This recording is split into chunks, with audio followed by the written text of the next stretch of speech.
আমার প্রিয় ভাইয়েরা, আপনি পৃথিবীতে যত ইবাদত করেন সব ইবাদতের সওয়াব নির্ধারিত। এটা পাবেন বা ওইটা পাবেন, এই সওয়াব জান্নাতে, এই বাড়ি ওই বাড়ি। শুধু সিয়ামের সওয়াবটা অনির্ধারিত। কুল্লু আমালি ইবনে আদম ইউদাআফ আল হাসানাতু আশরু আমসালিহা ইলা 700 দি'ফিন ইল্লা সাওম। সব নেক আমলের সওয়াব বাড়তে বাড়তে 700 গুণ, কিন্তু রোজা ছাড়া। রোজার সওয়াব কি হবে?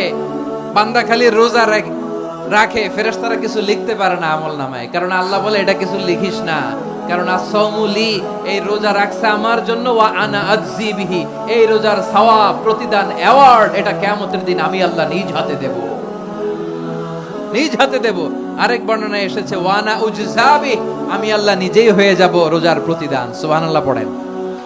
আবার আল্লাহর হাবিব বলেন ইন্না ফিল জান্নাতি সামানিয়াতু আবওয়াব, জান্নাতের দরজা মোট 8টা।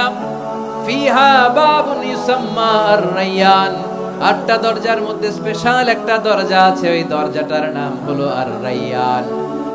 রায়্যান দরজা, লা ইয়াদখুলুহু ইল্লা সাইমুন, রোজাদাররা ছাড়া কেউ ওই রায়্যান দরজা দিয়ে জান্নাতে ঢুকতে পারবে না। শুধু রোজাদারদের জন্য ওই দরজাটা খোলা থাকবে। দরজাটার নাম আর-রায়্যান। শব্দটা কেমন লাগে? ভালো লাগে। অনাগত সন্তান যদি কারো আসে, ছেলে সন্তান, নাম রেখে দিয়েন আর-রায়্যান। কি নাম? লা ইয়াদখুলুহু ইল্লা সাইমুন, রোজাদাররা ছাড়া কেউ ঢুকতে পারবে না।